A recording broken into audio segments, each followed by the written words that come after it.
Hey guys, welcome to Mama Magic live Instagram stories. My name is Aldecia Johnson. I'm a vlogger, a businesswoman, and my husband and I, Andrew, actually do vlog. We have a YouTube channel.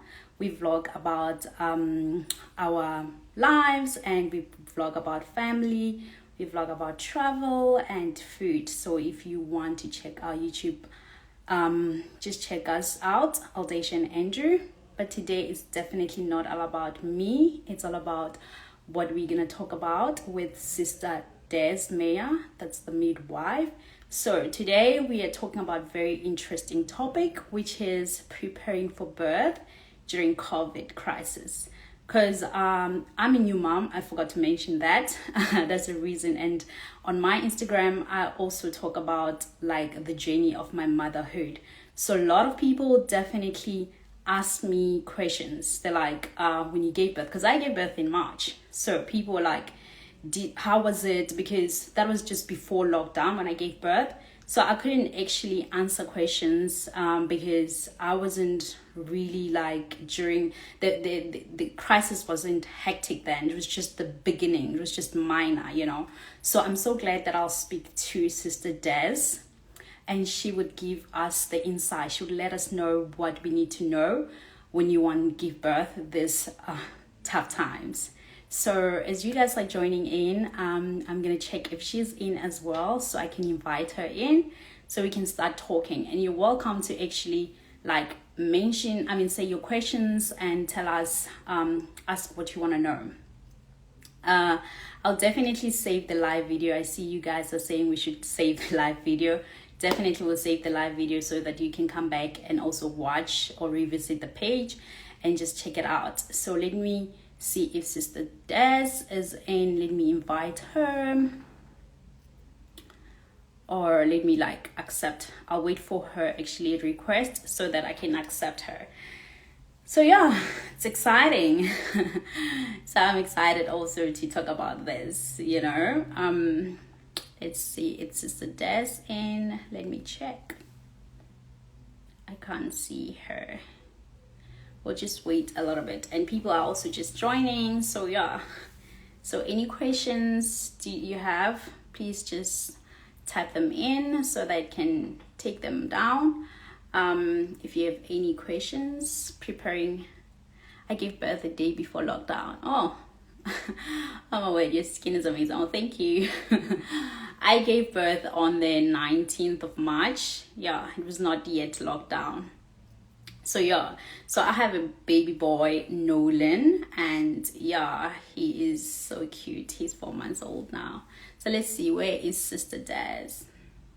See if she's in so I can, okay, yeah, I can see she's asking to join. All right. Where is she? Okay. There she is.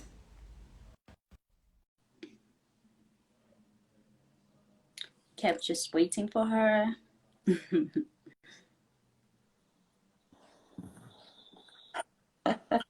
Hey! How are you, Sister Des? Oh yeah, Aldecia, sorry about that. That's okay. It's technology. It happens. Yeah, I don't know. There was one without and then eventually I found the one with loud, and I was like, okay, Yeah. sorry. It's okay. Good. So, Sister Des, tell the viewers a little bit about your background, what you do. I know you're a midwife. I myself actually had a midwife throughout my pregnancy. So I gave birth on the 19th of March, and I really enjoyed the journey of having a midwife. And you can actually just tell the viewers also what's the difference between having a midwife and having a gynecologist so they can understand better.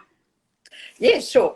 Okay, so basically a little bit about myself. I don't do deliveries or home deliveries. I'm more on the education side of things. So I do antenatal class, antenatal preparation, and then Yeah. postnatal, I have a baby clinic in Durban North.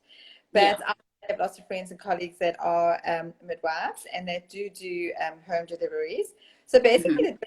the is that with your midwife, you'll have midwife care throughout your pregnancy. So all your antenatal visits and that will be done with your midwife, the person and the team that are going to, and maybe the doula, that are going to be with you during your delivery. And then closer to the time, all of the midwives that have got their own, private practices that are going to do home deliveries, they then will have a backup gynae that you will go and you'll meet and at least have them there if there's any problems whilst you're delivering at home. Obviously, in the state sector, most of the moms will be delivering with midwives as well. So we are all fully qualified to deliver normal, healthy pregnancies. In the state situation, if there's a complication and the midwife thinks that she needs to get a gynae in to do a delivery or a Caesar, then there will obviously be doctors that are on the floor that will be able to help you. So basically, a midwife is going to focus on natural deliveries and encouraging a normal vaginal delivery. And so it's a little bit more sort of woman, and then sometimes you'll have a gynae that's a man, I suppose. And you also have guys that are midwives as well. Yeah. So it's not exclusively only a midwife is a woman, or is only a man, but generally speaking, the majority obviously are midwives, and you'll have that little team if you're doing it. Did you do a home delivery? No, I didn't want to do a home delivery. I actually wanted to do hospital delivery, of course, with a midwife natural, but things didn't go well. We had complication. We had a backup gynae, thank God. End up doing C-section, but I really wanted to do like natural birth. So I want to ask, how risky is COVID for pregnant and moms and newborns at the moment? Well, unfortunately, COVID is quite a sneaky little thing. What we thought was happening 3 months, 4 months ago, it's proving to be very different now, a few months down the line, as we get to know more about it. So unfortunately, we've realized that for some women, COVID-19, which is basically the disease process, so SARS-CoV-2 is the actual bug that we also concerned about, but COVID-19 is the actual disease process that it causes. And for some women in pregnancy, your immune system is a little bit more hypersensitive, and so we're finding that some pregnant women can have issues with COVID-19, whereas previously we thought it wouldn't really be much of an issue. However, babies and children tend to be quite resilient with this bug, and they tend to be fine. They don't seem to have any major complications like adults do. Basically, the situation is that we would obviously just watch the baby. If there's some underlying, disease with the baby, like a heart issue or something like that it's born with, then it will be a bit more risky for babies. But babies are tough little things. Yeah, but obviously, if you do get COVID-19 during your pregnancy, your gynae will really have to watch you closely, and hopefully you'll be one of those people that just shake it off. People get a little more serious. The connection. So it's definitely something that we're watching more than.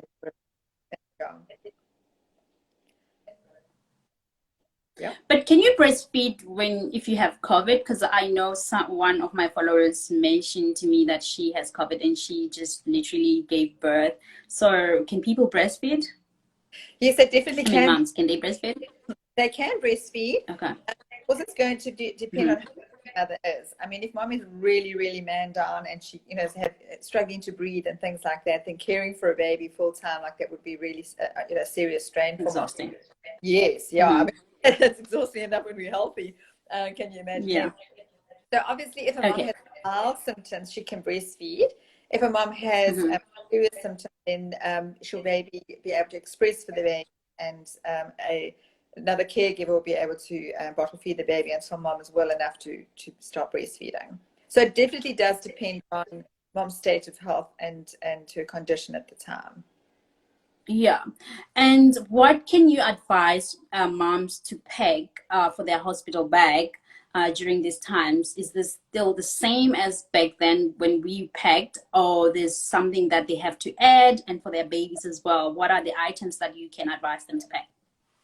That's a very good question, because obviously that has changed. And a couple of weeks back, I did a talk on that, and then we've had to sort of really review the whole thing. So tomorrow, the Mama Magic magazine is coming out, and I've written an article on that, on what to pack and how, you know, things have changed now in the last couple of weeks. So basically, in a nutshell, what I'm interested is that get your list that the hospital has given you, okay? Yeah. And then just pack all your stuff out on your bed, and then try and minimize it. If you're going to go on an overnight flight, all right, and you've got to be able to just pack your stuff into a little, like, you know, it's sort of an on-flight bag, not the big bag, Yeah. like a whole lot of stuff, because you're not going to be staying in hospital for very long. The time that keeping moms in hospitals now you're looking at probably like 24 to 48 hours. So look at what you can do and what you can. So say, for example, I suggest getting a whole lot of little Ziploc baggies, and then say, for example, you can have some front fasting nighties or breastfeeding tops and sort of elasticated pants and things like that, and then roll them up and put them into Ziploc, push the air out so they'll take less space. And then you can put your name on it. You can even wipe and clean the baggies, you know. So try and put all your stuff into containers that you are going to be easy to wipe down and to care for. And then put all your stuff into plastic baggies that like to brush your teeth. Get a travel toothbrush. Get one of those small little toothpastes. Decant some of your products into little containers, you know, as if you would be trying to keep things light. Literally just for like days or something like that, so that you know you're not going to have a travel hair dryer, or if you don't, to think I'll just like tie my hair up for a day or so, and loose fitting pants and t-shirt slippers or slip-on shoes. Obviously the hospital basically wants you to not come in with too many things that are from your home, because obviously so you're looking at what's going to be practical. Like in the past, we used to say it would be really nice to be able to take your own music. It would be nice to be able to take your own pillow, or even your own duvet. To do that now. So even in the hospitals now, through your bag and only taking out stuff that's for the baby that you're definitely using. So likewise for the baby, you'll be doing like one or two little onesies in different sizes. So get like a newborn and then a slightly bigger one, because you don't really know what size the baby's going to be when they come out. You know, you'd like sort of think, oh, well, first and the child's sort of wrenching out of it, and I'll cut the needle. A little beanie, because it's quite cold at the moment, a little blankie, obviously receiving blankets. You know, the hospital is going to tell you what you need to bring in terms of your own product. You know, like bum cream or, you know, things like that. So once again, decant it into little plastic containers enough that you're just going to use for the day or two. Those little Ziploc bags that you can just wipe down once again, you know. So you literally are looking at taking the minimum that you're going to need. Your hospital will obviously guide you in that as well, because obviously the varying hospitals are what they supply. Most of the hospitals now have closed the pharmacies. You know, a lot of the hospitals don't allow you to go down to the pharmacy and just buy items. So some of the things you might need to have to bring with you, like your dummy sterilization fluid for the dummy, but then put it into a small container. You know, that kind of looking at what's on your bed and what you're definitely going to need, what you cannot do without, and what you're going to definitely need. Energy drinks and things like that obviously are really important. Very often, you know, sort of if you're going to be in labor for most of the day, you know, your partner can't just shoot down and go to the shops and things in the hospitals like we used to be able to, you know, at the hospital pharmacy. Take a lot of that kind of thing with you. Once again, your Ziploc baggies and you know, things that you can just open your bag. Don't put your suitcase down on the floors, you know, put them on your lap, put them onto you know, or even better, take a tote bag, so you can wipe down on the outside, as opposed to a proper suitcase if you can, you know, if it's practical for you. So you literally just open it, take out your baggie that you need, and you just keep your stuff in your bag. So you're just minimizing contact with your environment whilst you're even in hospital as well. Just gives you that sense of fun. Yeah, I see another question coming up here. They're asking, what are the protocols currently with dads being allowed in the delivery room for natural birth? Also, if you're going natural, what's the protocol for COVID testing ahead of time? Yeah, well, that is becoming a bit of a problem in a lot of places because of the delay in getting treatments.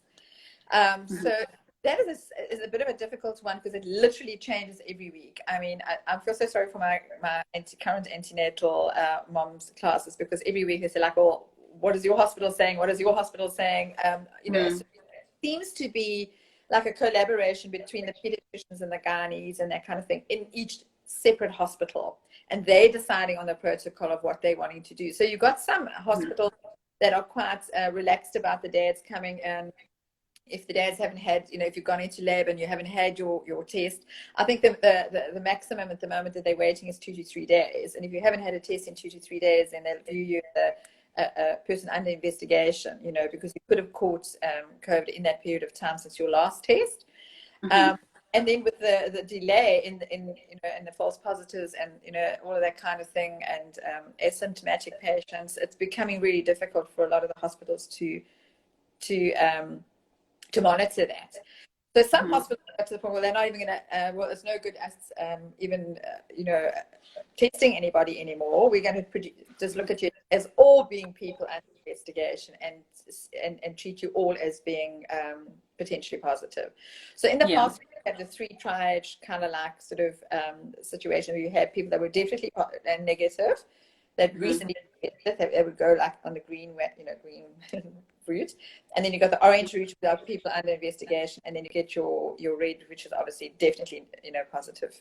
And so now they're actually doing, some hospitals, not all of them, some hospitals have done away with that green triage, and they're treating everybody as being potentially under investigation. So that's a person under investigation. So that allows some of the dads more freedom to be able to, or partners to be able to come in and be with you during the delivery. Everyone just has met suits top to bottom and predict that you could possibly be, you know, positive. Some of the hospitals allow dads to stay overnight and until charge, and you can leave the hospital together. But if the dads or partners leave the hospital at any point, they can't come back into, they have to wait until the mom is discharged again. So your circumstances, it's really hard to it's because it's so fluid, it's really hard to say to a mom, this is definitely what your experience is going to be like. So you need to just keep on chatting to your midwives at your antenatal clinic or at your when you go and see your gynae. It's like, what is the latest protocol? Keep us up to date, which most of the hospitals seem to be doing. They definitely got like blanket letters that they're sending out to the moms that are due quite soon, and what the status is for them. So unfortunately, I can't give you 100%, you know, across the board answer for that, but it's really it might be completely different next week. All the down, and they might be a lot more relaxed again. So at the present moment in time, you're going to have to find out what your protocol is via your antenatal clinic or your gynae as to what your hospital is doing. Yeah. So, does testing positive, if you're pregnant, for example, for COVID, does it mean that the baby is going to test positive also, or not really? No, the studies up to now have shown that there isn't any vertical transmission. So basically what that means is that whatever disease the mom has, it crosses the afterbirth, the placenta, and it goes and makes the baby sick as well. So it doesn't seem as if that is the case with COVID-19. There have been some documented cases of babies testing positive at very, very young, you know, like a day old and something like that. But they're not sure whether there was some sort of cross-contamination with the parents or, you know, a staff member or something like that. So it doesn't seem as though the baby, as I said earlier, is at risk at all. It's just the moms that have to be careful. So social distance, wear your masks, go out, don't go shopping, don't go, you know, sort of interacting with your friends and things like that at this point in time, because just common sense. Yeah. And if someone tests positive before they are due for C-section, will the procedure still go ahead? You mean if the mom is booked ahead of time for so it's an elective Caesar. Yeah, so basically elective Caesar means that the mom knows the due date and the time and things like that. So usually the doctor's rooms will notify the mom of when they need to come in and what the procedure would be. But when you arrive at the hospital, you'll be the same as everybody else. So basically most hospitals have like that triage area. Okay, so you arrive and you'll go to someone and they'll say to you, you know, like, hi, can we help you? Yes, I'm having a Caesar today. I'm going to have my baby. And they'll say, okay, fine, have your documentation from your doctor. The doctors would have given you, the doctor's rooms would have given you paperwork. And plus, if you have any proof that you are negative. So obviously test results, you know, okay, like a hard copy of that. And then they'll actually do an admission and they'll fill in all your paperwork and then they will escort you through to your ward. And at the moment in time, what we're trying to do is they're trying to put couples into individual wards so that you're not going to be, if possible, sharing with other people in a room. It'll just be, they're trying their best to do that. And exposure, obviously, for the staff as well as for individuals. And then after that, they will just admit you. And so basically, in a nutshell, what they're looking for is the same, but that initial triage, that initial sort of screening gets done sort of in a dedicated ward or even outside the hospital in some areas, like in parking areas that have been curtained off and tented off for that triaging. So you wouldn't just walk the ward, but I'm saying, you know, but your doctor's rooms and your antenatal clinic should give you that paperwork for admission.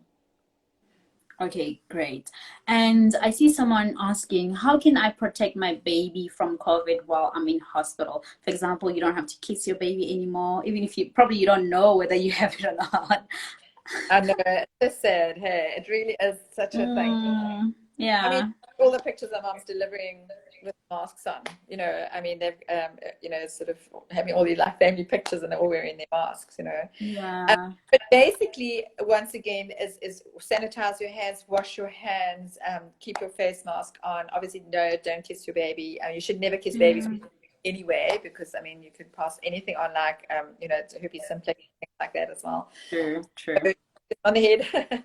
But so basically, yeah, it's you know, the best thing for babies is to be with mom and to get their skin to skin.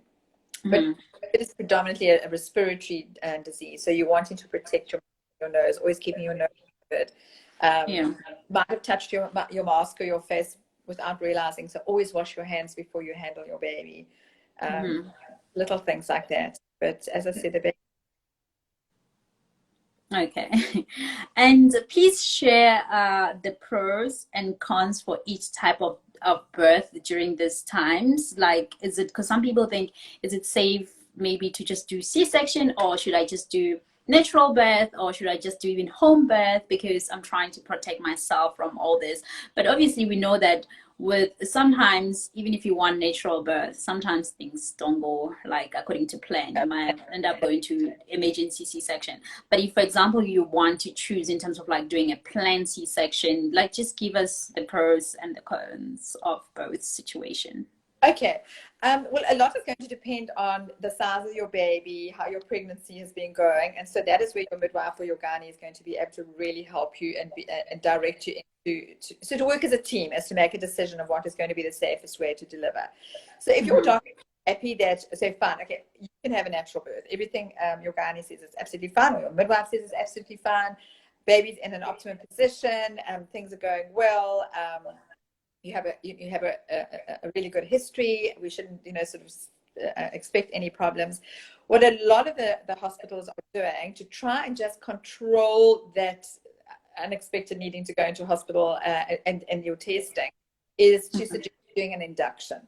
And so doctors are doing inductions around about 39 weeks and 5 days, so that we know the baby's mature enough to actually come a little bit earlier, but it's under a more controlled environment than when this break and you all, you know, rush into hospital and you haven't been tested or anything like that. But moments, so obviously with the induction, you have that control of being able to get your 24 to 48 hour, you know, if you can get your test back in time. That is the, oh, fine, let's go. 24, 48 hours, it isn't back yet, you know, with this delay.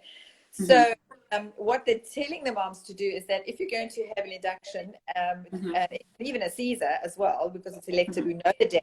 Okay, so if you're going to have it done tomorrow, they're going to ask you to completely self-isolate for at least 5 days. That seems to be the advice. So that's and you literally, it's just the two of you at home. You're not seeing anybody else. So the chances of you, you know, coming in positive then is much less.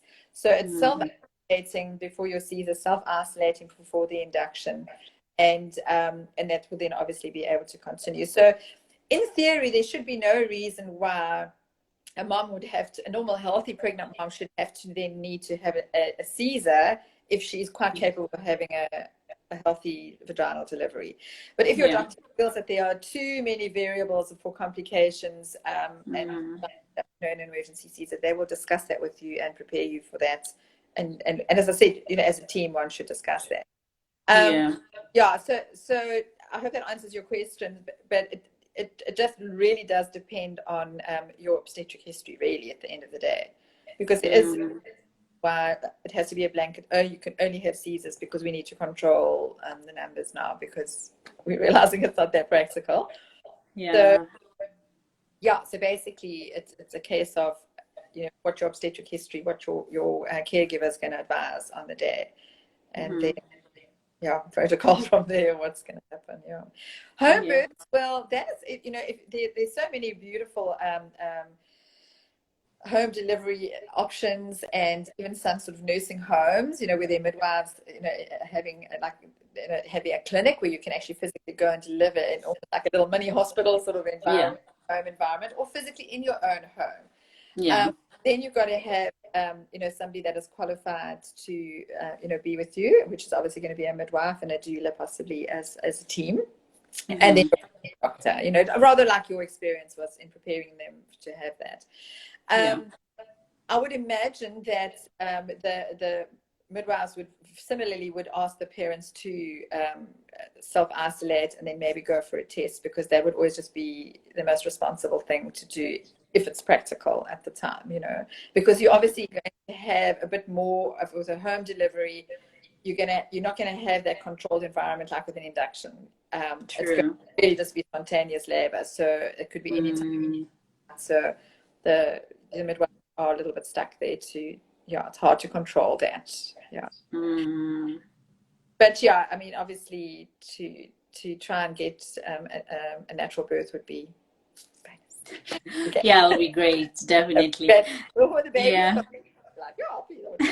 but I mean, we all know that isn't allowed at the moment. So at the end of the day, you want a healthy mom and you want a healthy baby. That's the best birth plan. And the other question is that, should you create a birth plan in these times? Is the birth plan still necessary, I mean, in this COVID situation, or not? Now, interestingly, with my I'm doing online antenatal classes at the moment, but what I used to teach, and I still did even with the online classes, is that a birth plan is something that I prefer not to put too much emphasis on, and rather do a birth wish. So your birth wish is going to be a healthy mom and a healthy baby. All right. Yes, definitely. If you have an induction, if you end up with a Caesar, if the baby is healthy, everyone is winning. Okay. And so you know, okay, that's my first statement on my birth plan, is my birth wish. And you always But the reality now is that a birth plan, when you've written something down, it becomes set in your mind. That's your expectation, even if it's subconscious. And if you don't get that, there's always that little feeling in your heart that you failed or it didn't work out, and that sense of disappointment. And so that's why I say there's no reason why you should say, well, I'd like to have this, I'd like to have this, and I'd like to have this, and discuss that with your gynae as a team.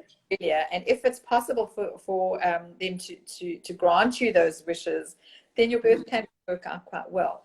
But unfortunately, in time, what's going to happen this week, what's going to happen next week with management of pregnancy and birth at the moment is just so all over the place. Hey? So mummies and daddies must just sit down and say, like, listen, we just both have to come out of this 100% healthy and well, and then it will be for us,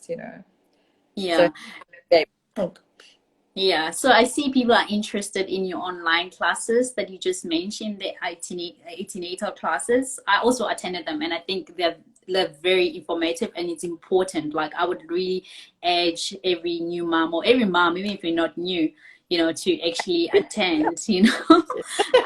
They're actually asking, they want the details, and they also want to know how much are you charging. Like, can you give the details on that, and how much, and how can they attend as well? Yes, certainly, with pleasure. If you go onto my Instagram page, you'll find details about the online classes. Otherwise, you can just WhatsApp me on 083 655 8469, and then and the email address and your due date, and I can just send you all the details. So how I try to classes, I'm trying to make it as personal as I possibly can, because the moms really want to just meet people, and they want to make friends that are going to be part of your mom afterwards, and they've all been like, no one can do that at the moment. So what I've done is I pre-recorded all my antenatal information in 6 lessons, an hour and a half long, basically the same that I was doing beforehand when we had concept classes. But then I've been able to add on a lot of research videos and things like that I have been with that. And so with this, and then every what I do is I send them up the pre-recorded lesson out, like on a Thursday evening, and everyone gets a chance to watch it at their own leisure over the weekend, and then we all get together with a Zoom lesson, a Zoom session rather, like a Zoom around the room. So everybody other who's going to be due more or less the same time as you. So I place everybody in a period of time where you're going to be having your baby at the same time, so that you can actually have, well, you're going through the same things at the same time. Hey, sleepless nights. True. And so we can also get, and they can ask me questions. So it's interactive, like informative, and there's 6 lessons, and 1,800 Rand for the lessons, the 6 lessons, which are, as I said, it works out about 2 hours each, and then the Zoom session, which varies from 40 minutes to 80 minutes, depending on how long we're chatting for. So it's in the time as well. So they're very welcome to, sort of get a breakdown of the lesson breakdown to see what I cover and what is included and what I offer with online. And then obviously, if you're living in Durban, then you'll obviously be able to meet up with the ladies on your group eventually. As everybody just sort of interacts on Zoom, and hopefully we'll meet up with each other afterwards when we're allowed to. When we're allowed to. Yeah, I actually like what you said, like putting the moms together or the parents together based on like the same what pregnancy week, because like right now, even on my Instagram, I actually like chat to the moms that are having a baby same age as my baby, and we're going through the same thing. When we start with solids, or we go with like, if my baby's going through teething and all that, and we give each other advices, and it's just so nice. And I think what you're doing, it's great. It's relevant, and then I create that group for them. And then they all at each other, and if they see, oh, there's a special on nappies, then they'll post it on nappies. Yes. And then they stay with that. That's their group. And they say, okay, let's meet for coffee. Let's go for a walk on the promenade when we're allowed to. They carry on those friendships thereafter. And you can really have some deep, meaningful friendships. I mean, some people that say like, oh, 2, 3 kids down the road, I'll still see those moms, It's psychologically good, because we're all going through life-changing experiences when you've just had a new baby. And for all of these moms that are now in 2020, having these little coronial babies that they're having, it's so nice to be able to have the same concerns and worries, and yet underneath it, the underlying thing is always that new parenting angst that's still there to share and get advice. That's why I say I'm trying to create as personal an experience for mommies as I possibly can, given the circumstances that we are in at the moment. Yeah, definitely. And people are asking you to repeat your contact numbers, but also we'll probably, after this live, I'll save this video, and on the comment you can put it, but for now you can still repeat it for whoever wants your contact number, so they can WhatsApp you. Okay. 083 655 8469. And then I think my the last number, that's internet, the top there, my actual small beginnings but otherwise you're welcome just to WhatsApp me and give me that information. I can give you that information and email it to you, so that you can sit down tonight and go through decide whether you want to join. It'll be awesome. And some people definitely don't know much about their antenatal classes. They don't know what it's all about. So someone is asking, how is it important to do antenatal classes, and why? Like, can you just give them like what's the importance of the antenatal classes? Are you back? Okay, we're having problem with connection. Yeah. Keep on disappearing Ooh. now. Uh, yeah, maybe. Yeah. Is it you? Is it me? I don't know. I also feel the internet. I don't know if it's my internet or it's your internet. Probably both. Oh, this is so bad. Yeah. Okay, you back Oh, there? Hear man. you now. Can you hear me? Can you hear me? I'm back. I can hear you. You back? Yes, Yes. I can hear you. You can. I can. Okay, I think we're back. Yeah. Goody. Okay. All right. So, are you gonna tell us the important to do antenatal classes and why? Some people have no idea what is it all about, actually. Oh, wonderful. Yes, I'm passionate about antenatal classes because you know what? Um, Mhm. it prepares you psychologically for becoming parents. It's not just Yeah. about getting information. I mean, you can sit in front of an internet and you can gain information, but experiencing things with other couples that are going through the same life changes as you becoming parents for the first time, that is a very unique sort of psychological adjustment to what's going to be happening to you. And I think when you're Mhm. doing it by yourself, it's no fun. You know, I mean, sitting in front Mhm. of it and say like, let me have a look at what it's like being in Paris. Looks lovely. You know, you've got to go there to experience it. It's the Yeah. same with antenatal classes. You're going to have some connection with other people going through the same thing as you, and you start preparing yourself for what the reality is. So knowledge is power. Okay, you're getting, obviously with antenatal classes, you're getting that knowledge, but it's not just that. It's also the personal interaction, getting yourself a midwife, somebody that you know afterwards you can ask questions about. True. Especially now in COVID, you know, I've had two mommies that had ruptured membranes early and went into early labor, and they had nobody to phone. They were nervous. So, girls, if you Mm, like that, phone the labor ward in the hospital. mm, Paid to be awake. Okay, they're there. So even if it's 2 o'clock in the morning and you're worried about something like that, just phone the labor ward and ask the midwives for advice. They'll give you advice. But sometimes people just say like, I don't want to bother my gynae. I don't want to phone him at 8 o'clock on a Saturday night. yeah. Worried, should I go in? I don't want to go into a hospital because, you know, obviously at the moment there's risk factors to going into a hospital or going into an environment with lots of other people. So people want to avoid that. They don't want to overreact. So it's always nice to have that somebody that, you know, teaching you is connected with you. And then obviously, as we discussed earlier, is having ultimately then having your little mom tribe, you know, your mama tribe of supportive women and friendships and things like that. So Mhm. it's gaining friends, it's gaining knowledge, it's gaining psychological adjustment. Yeah, there's a lot that antenatal preparation can help you with. Then it's also I scary. did. It's also what? Sorry, I didn't get that. It's scary then afterwards because you're like, Yeah. I know what's going to happen now. I'm prepared for this whole. Yeah. But I definitely agree with you because we also gained a friend, the nurse that was doing the antenatal class for us. Like literally, when my baby's got something that I don't understand, I just WhatsApp her. I'm like, "What's happening?" Now I'm gonna also take your contact so we can be friends. You know, exactly.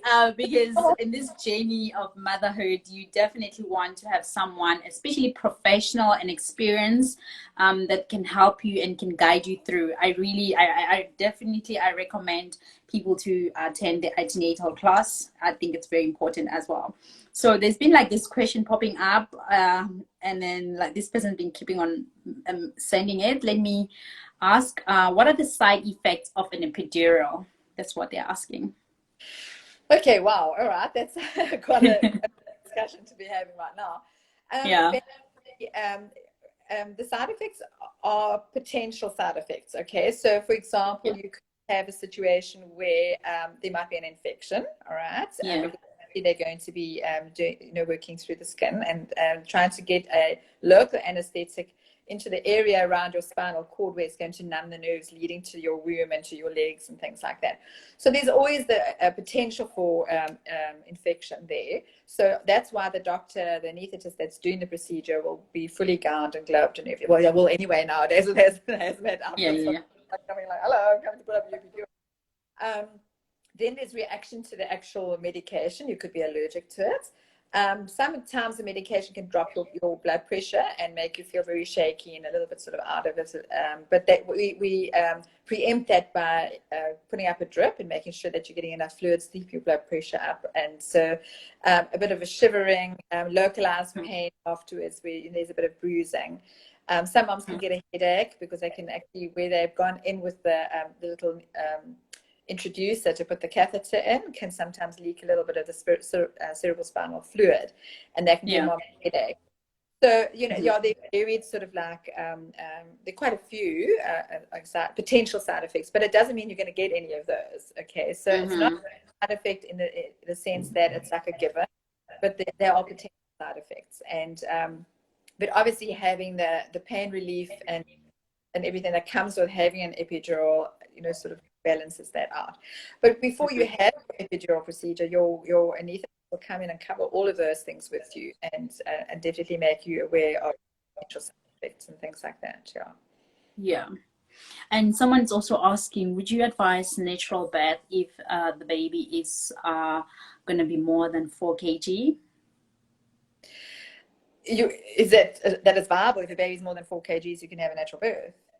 Yeah, because like when I went to my gynae, because I had a backup gynae and I wanted to do natural birth, and because the baby, they kept on saying my baby was big and is going to be close to 4 kg. When he was born, he was 3.99, and they kept on saying because you've got a big baby, you might not able to give birth naturally. So this myth of a big baby and able to give birth naturally, like, is it true or not? Or just, can you like clear that out based on your experience? Yeah, I would say that that's actually a bit of a myth. All right. Yeah. Honestly, we couldn't put, in the olden days, what would have happened to the human race if a big baby? Yeah, definitely. Baby never happened, because that never ceases forever, Yeah. So basically, in a nutshell, all right, what happens on the day of delivery is what's going to actually ascertain whether a baby truly is too big for that mother or not. Okay, you cannot actually really tell in a normal, healthy mother with a normal sized pelvis whether there's going to be a problem. If there's a problem with the mom's pelvis or the shape of the pelvis, then we can definitely run in early on that head is going to be, and that's called cephalopelvic disproportion. So we know it's going to be a given that this baby is not going to come through. And why put the mother and the baby at risk by trying to do a natural birth, and then we end up with a Caesar anyway? With a mom with a normal, healthy sized pelvis and a pregnancy, the only way we're really going to know is on the day when the mother's gone into labor, because a lot of variables will happen. One of which is that the baby's head shape changes. They have like a little cone head. Okay, so sort of like goes and then the baby has that soft spot on the top of the head and at the back of the head, and all the little sort of bones in the skull are very soft still, and the little joints are very soft. So the baby's head then just narrows to fit through the mother's pelvis. But what also happens, there's a hormone called relaxin that the mom's body starts to produce in higher than normal levels. And one of the things that it does is it softens all the ligaments and tendons in your pelvis. And that's why we start getting those hip aches, back aches, everything that goes on. And so what happens on the day is that the pelvis completely actually moves apart. So there's separation between the bone in front of your pelvis, in your lower back, on the sides. All of that will start to stretch and open. So the size of the mom's pelvis can completely change. The outlet of the pelvis can change as the baby's head is narrowing, as the pelvis is changing.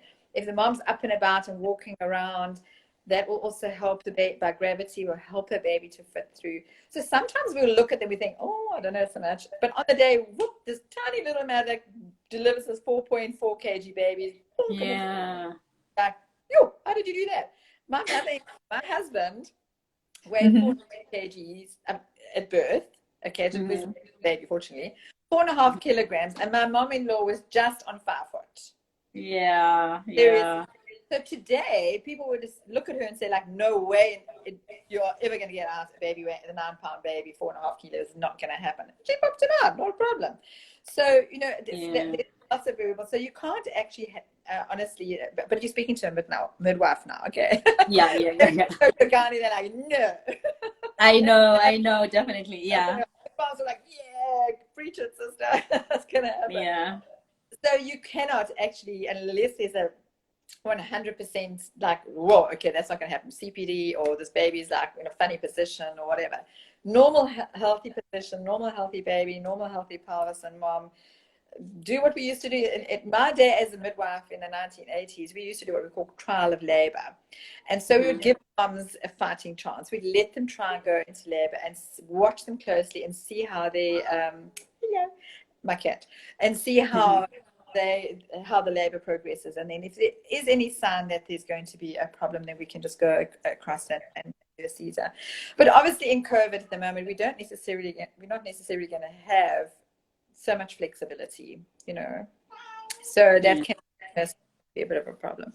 But that's why I said earlier on, you need to work as a team with your gynae and your midwife. They're going to be able to advise you. But to answer your question, is it a myth or is it a reality? It's a myth. Yeah, because my gynae. Oh my word. My gynae also told me that because of my shoe size was so small, it's like, you can't give birth naturally. But then when he checked my pelvic, he was like, oh my God, you've got a good pelvic. You're good to go to give birth naturally, even though the baby was big. I think the reason I end up giving birth with C-sections because my water broke and I was not aware that it broke because it was just leaking and I got infection. So they just didn't want to take the risk, and the baby's heart rate was high. So they were just like, let's not take a risk. And I didn't even know when did my water break and stuff like that, because it didn't just gush and stuff like that. It was just leaking like yes. So yeah, but if it wasn't that, I think I would have able to give birth naturally, because he did confirm that the pelvic was perfect and I could do it. There's another question. Someone's asking, does having an induction always end up in a C-section? Because that's something that also I was scared. Is it another myth as well? Yes, yeah. Not so much in today. Okay, in the past, in the olden days, we used to actually rupture the bag of membranes artificially, and so it was like setting a time, setting the time, and we needed to have the baby out with at least 24 hours because of that risk factor of rupture membranes for too long. Yeah. So today we don't really do that. So and the method of induction is slightly different now as well. We use like a little tampon that's got the artificial hormone in it that you can actually remove. Whereas in the put it up, it used to be like a pessary, and then you couldn't get it out again, so it had to just work its way. And so you sometimes used to have a lot of failed inductions, or babies would go into distress because of that situation, couldn't control it as well as we do today. And they don't do the rupture of membranes at the moment. So if the induction fails and it doesn't look like things are happening, very often the doctors will say, go home, let's wait 4 or 5 days, come back and we'll try again. And then very often it works there. So in the past, there was a higher risk of a failed induction ending in seizures, which the management is slightly different. So it definitely, we don't have the same, if you want to call it a risk factor, okay, than we did, say, maybe even 2, 3, 4 years ago. Outcome will be better now because management is different. So given that you're going to end up having a seizure for an induction at all, no. Okay, great. We had a great conversation. I would love to continue this, but I'm just also looking at the time, and baby Nolan is awake and I need to breastfeed. I'm also awake because they come feed me. Okay, great. Yes, but it was really lovely chatting with you, and I'll definitely have your contact numbers, and I'll contact you on WhatsApp as well. Yes. Awesome. All the best. Good luck to all the mummies. Yes, thank you so much. Take care. Take care. Bye. I can't get rid of you. Okay. All right. Oh, thank you so much, guys, for joining. I need to say bye. Baby Nolan is awake and I need to breastfeed, but you'll get all the details. Check on the comment section, and you can follow midwife Des Meyer. So yeah, thank you guys. I'll see you in the next live session. Bye. You sure you want to try?